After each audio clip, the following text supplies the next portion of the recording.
In this video, I'll show you how to deploy a Lovable app to a custom domain.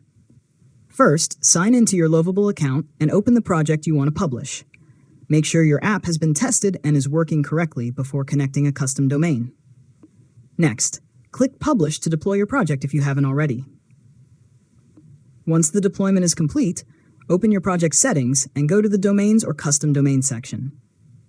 After that, click Add Custom Domain and enter the domain name you want to use. Lovable will display the DNS records you need to add at your domain registrar. Open your domain provider's dashboard, update the required DNS records, and save your changes. Keep in mind that DNS updates may take some time to propagate across the internet. Now return to Lovable and verify your custom domain. Once the DNS records have been detected, Lovable will connect the domain to your project and automatically configure HTTPS so your website is served securely. Finally, open your custom domain in a web browser to confirm your app is loading correctly.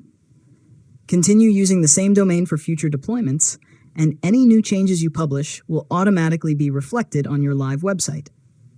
And that's it.